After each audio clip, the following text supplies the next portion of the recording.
제가 든 성경 853페이지 시편 73편 16절로 28절 교독합니다. 내가 어쩌면 이를 알까 하여 생각한즉 그것이 내게 심한 고통이 되었더니 하나님의 성소에 들어갈 때야 그들의 종말을 내가 깨달았나이다.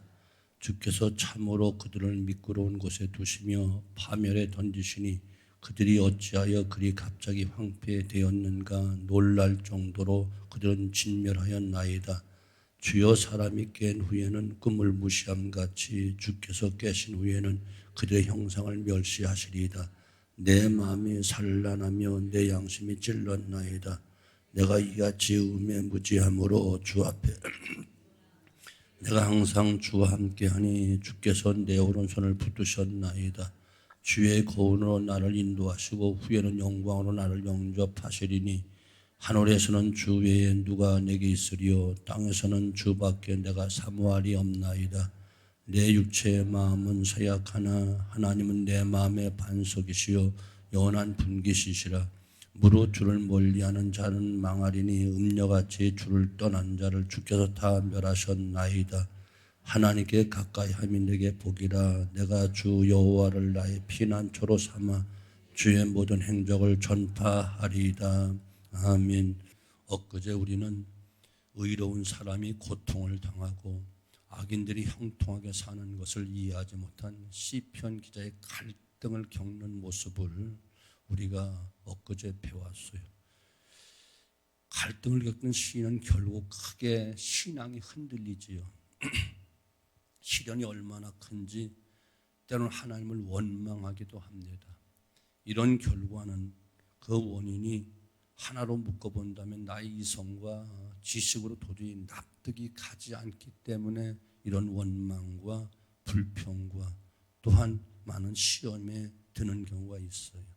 하나님의 오묘한 섭리를 우리가 다 알 수 없기 때문에 멀리 볼 수 없기 때문에 작은 바가지만한 머리로 우주보다 크신 하나님을 다 이해할 수 없기 때문에 어찌하여 이런 시련을 주십니까? 하나님 왜 응답해 주지 않습니까? 라고 우리는 짧은 작은 믿음 가지고 오히려 하나님을 향해 불평하고 원망할 때가 많이 있죠.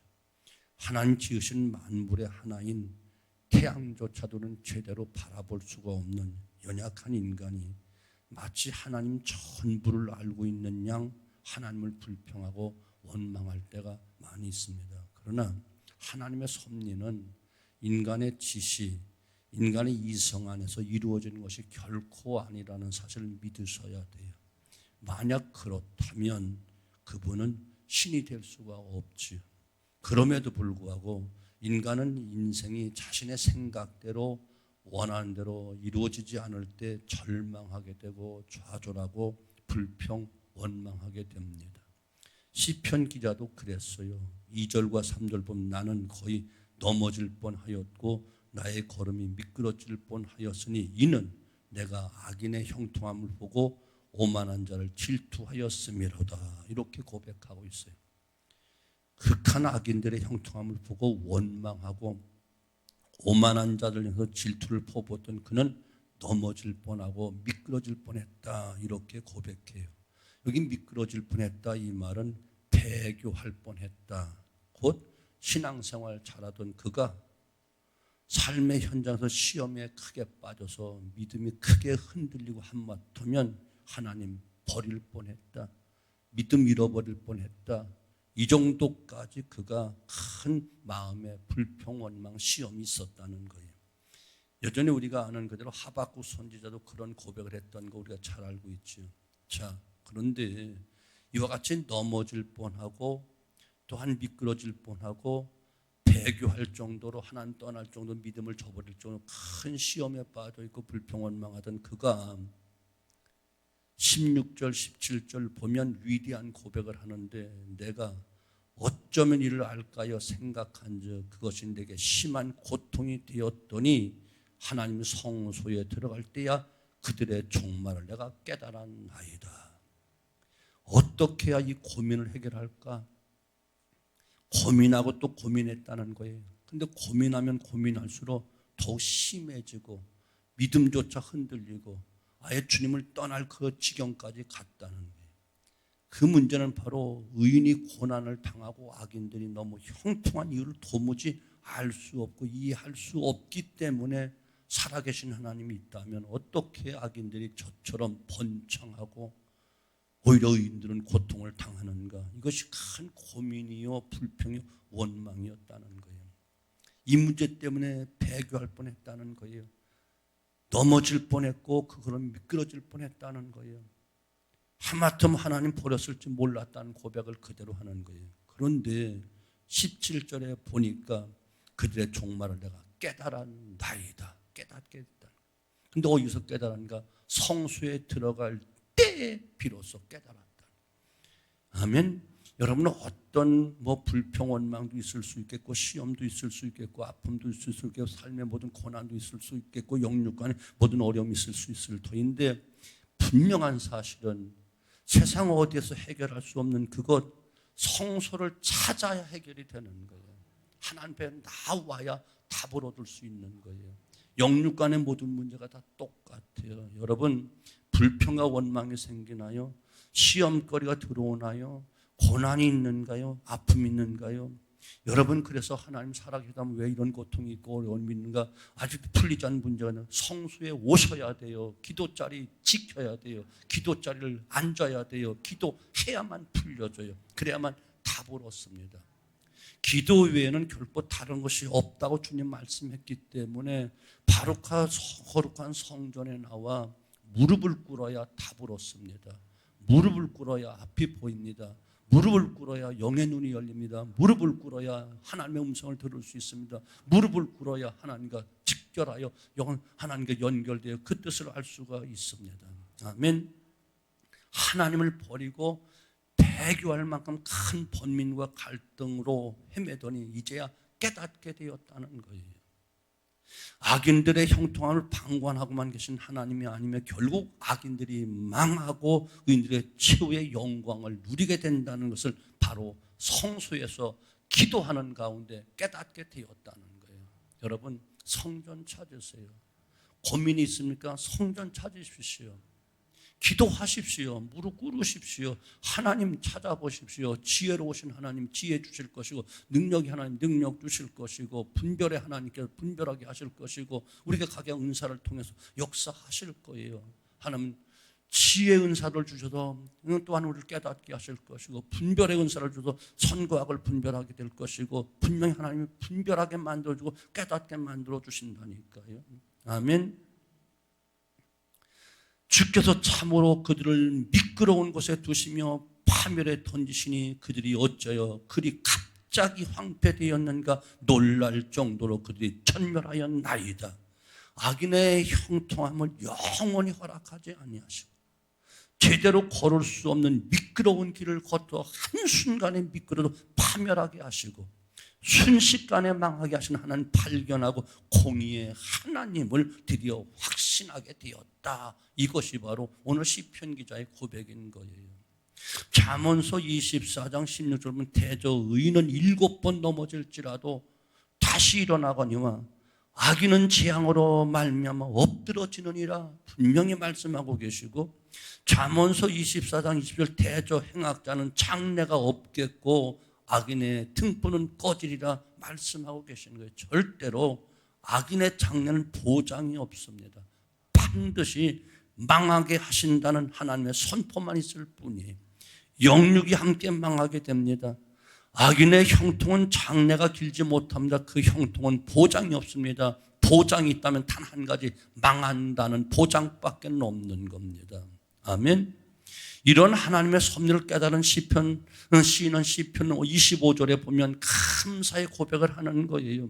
하늘에서는 주 외에 누가 있으리요? 땅에서는 주밖에 내가 사모할이 없도다. 전반부에 그렇게 악인들의 그 잘되고 형통하고 의인들은 고통을 당하고 어려움을 당하는 것 때문에 신앙이 송두리째 흔들려서 미끄러질 뻔하고 배교할 뻔하고 하나님 떠날 뻔했던 그가 하나님 앞에 나와 성소에 무릎 꿇고 기도하는 가운데 깨닫게 되고 발견하게 되고 느끼게 되어지고 분별하게 되었다는 거예요. 어떻게요? 진실로 악인의 형통은 길지 않구나. 그 형통은 보장이 없구나. 보장이 없다면 반드시 망한다는 보장밖에 없구나. 이것을 깨달았다는 거예요. 그래서 고백할 하늘에서는 주 외에 누가 내게 있으리요? 땅에서는 주밖에 내가 사모할이 없도다. 얼마나 멋있는 고백이에요. 악의 앞부분에서는 악인들의 형통을 시기하고 불평하고 원망했던 그거 아니겠어요? 하나님이 납득이 되지 않아 하나님 버릴 위기까지 쓰러졌던 넘어졌던 그였지만 이제는 하늘과 땅에 아무리 살펴봐도 의지할 분 오직 하나님 한 분밖에 없다는 바른 신앙으로 견고하게 세워지잖아요. 여러분, 마음 상하고 일이 잘 안 되면 불평하도록 하나님 앞에 불평 쏟아놓으세요. 하나님 앞에 불평 쏟아놓으세요. 하나님 왜 그렇게 합니까? 왜 그렇습니까? 왜 이렇게 일을 당합니까? 사람 앞에 하지 말고 주변 사람 찾아가서 하지 말고 그래봤자 자기만 또 취해지고 비참해진다니까. 하나님 앞에 하나님의 뜻대로 하는데 왜 이렇게 안 됩니까? 하나님의 뜻대로 왜 고통을 주십니까? 하나님의 뜻대로 하나님 앞에 불평을 쏟아놓으면 거기서 깨닫는 은혜와 함께 마지막은 감사하게 만들어주는 것. 이것이 하나님 앞에 서는 성도의 복이라니까요.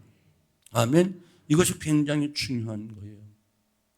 이미 다시 말씀드리면 앞에서는 형통함을 보고 시기하고 원망하고 믿음조차 송두리째 무너질 수밖에 없었던 그가 이렇게 어떻게 이렇게 갑자기 바뀌어지죠? 하늘에서는 주 외에 누가 내게 있으리요?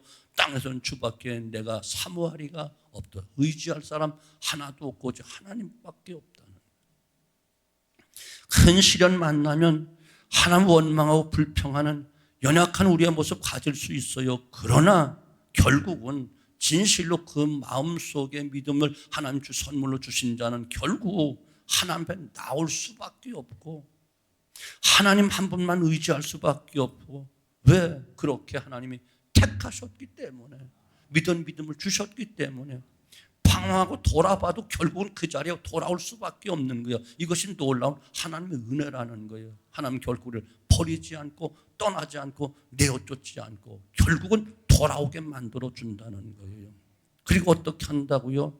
23절부터 우리 쭉 한번 이제 마지막 절까지 볼까요? 다 같이 시작. 내가 항상 주와 함께하니 주께서 내 오른손을 붙드셨나이다.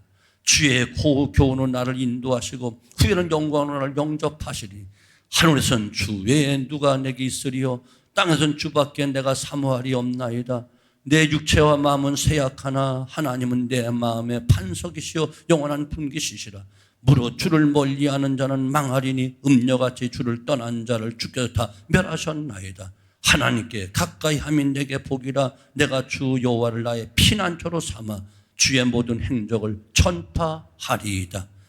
결국은 이와 같은 승리, 이와 같은 견고한 자리로 흔들어 우리를 세워주시는 거예요. 이해가 되시죠? 아멘.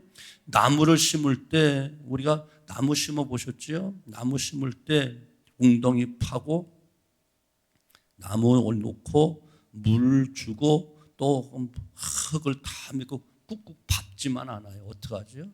나무를 들썩들썩 합니다. 그리고 꼭꼭 밟고 그렇게 하는 거예요. 흔드는 거예요. 더 견고하게 세워주려고. 그리고 바람에 흔들리지 않도록 부목을 떼서 탁 세워주는 거예요. 그래야만 그 나무가 살고 땅내 맞고 자라나서 거목이 되고 열매를 맺기 때문에 그런 거예요. 우리의 신앙이 곧게 자라지는 않아요. 어떤 일이 이루어질 때 쉽게 되지 않아요. 반드시 하나님께서는 다 다지고 다시 추스려서 또 세워주고 결코 죽지 않도록 흔들리지 않도록 하는데 우리는 조속으로 흔들리고 왜 나를 웅덩이에 파묻습니까? 왜 흙으로 묻습니까? 왜 심었으면 내버려도 그것도 들떡들떡해 나를 괴롭힙니까? 아니요. 어떡하라고? 잘 심어도 땅내 맞고 잘 자라가도록. 근데 이 놀라운 하나님의 진리를 우리가 깨우쳐 알 수가 없으니까 하나님 왜?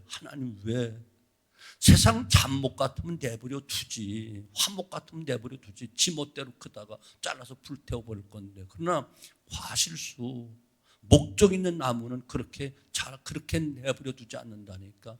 다 가지칠 거 가지치고 다스릴 거 다스리고 또 밟을 거 밟고 또 흔들릴 것 같으면 또 부목돼서 다 흔들리지 않게 해줘서 결국은 원하는 과실수로 아니면 큰 거목으로 만들어서 사용하시기 위해서 그런다니까요. 아멘. 우리 시편 기자의 고백이 우리의 고백일 수밖에 없어.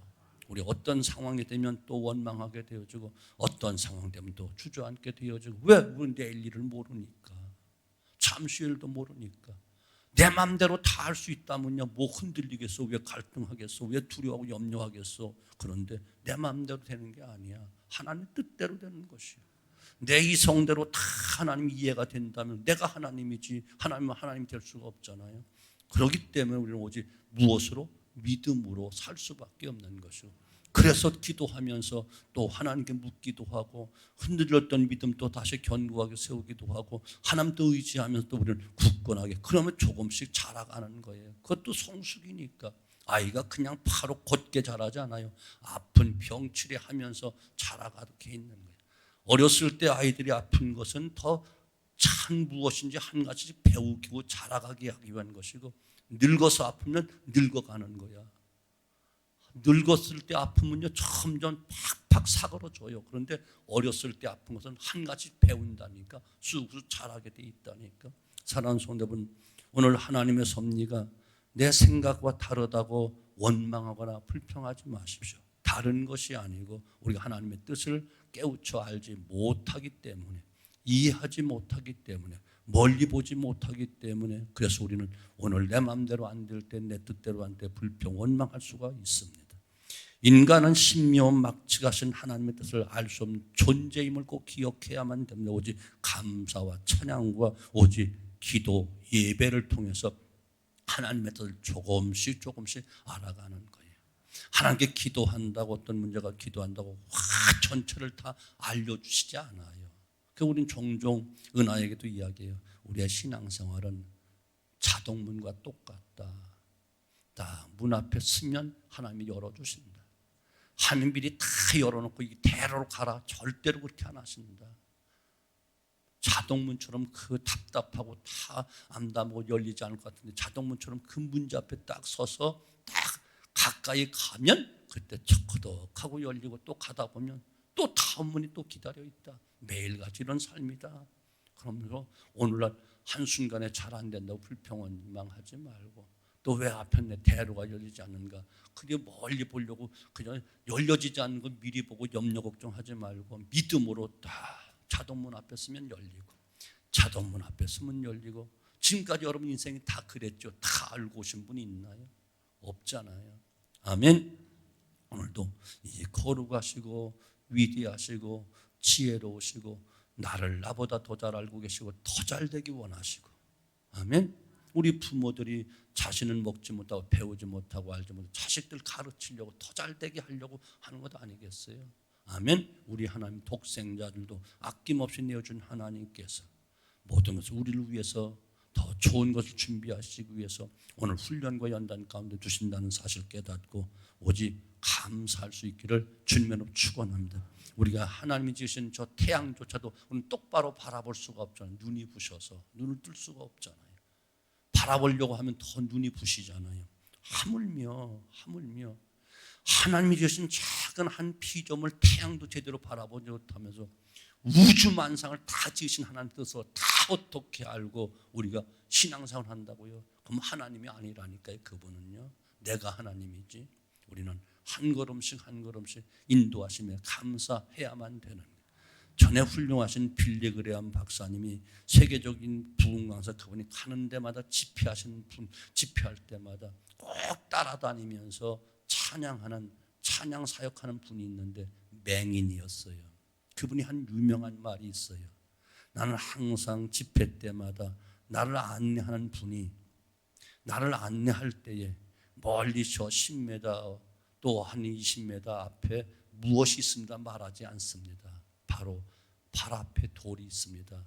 발 앞에 웅덩이가 있습니다. 바로 발 앞에 한 발짝 앞에 있는 것만 가르쳐 주면서 그분 따라 걸음을 계단도 올라가고 또 물 웅덩이도 피해가고 돌도 피해가고 언제든지 정해진 시간에 꼭 나는 집회를 함께 할 수 있었습니다라고 고백을 했어요. 마찬가지예요. 우리는 내일 일을 몰라요. 잠실도 몰라. 이렇게 구상하고 저렇게 구상만 할 뿐이지 여전히 인도하시는 분 하나님이시기 때문에 믿고 가는 거예요. 아멘. 뭐 10년 20년 다 미리 다 더 열어주고 하면 얼마나 좋겠어. 다만 씨앗만 그림만 바라보라 하는 것이고 그때부터 내가 인도할게 한 발짝씩 걸어가 이것이 하나님의 뜻이니까. 아멘. 오늘도 감사함으로 나의 연약함을 인정하고 나의 무지함을 인정하고 절망과 혹은 불평과 원망이 생기면 성소에 나와 하나님을 또 찾고 그분에게 또 응답을 받고 지도를 받고 다시 또 수정하면서 나아가는 거예요. 아멘. 그러므로 오늘도 믿음으로 나와 하나님께 감사하며 시편 기자가 고백한 것처럼 내가 항상 주와 함께하니 주께서 내 오른손을 붙드셨나이다. 이 고백이 여기까지 붙드신 하나님을 찬양하고 아멘. 또 성소에 들어가서 오늘도 또 하나님께 감사하며 영광 돌리고 또 더 깊으신 뜻을 깨닫고 이 한 주간도 승리하는 삶이 되어지기를 주님의 이름으로 축원합니다.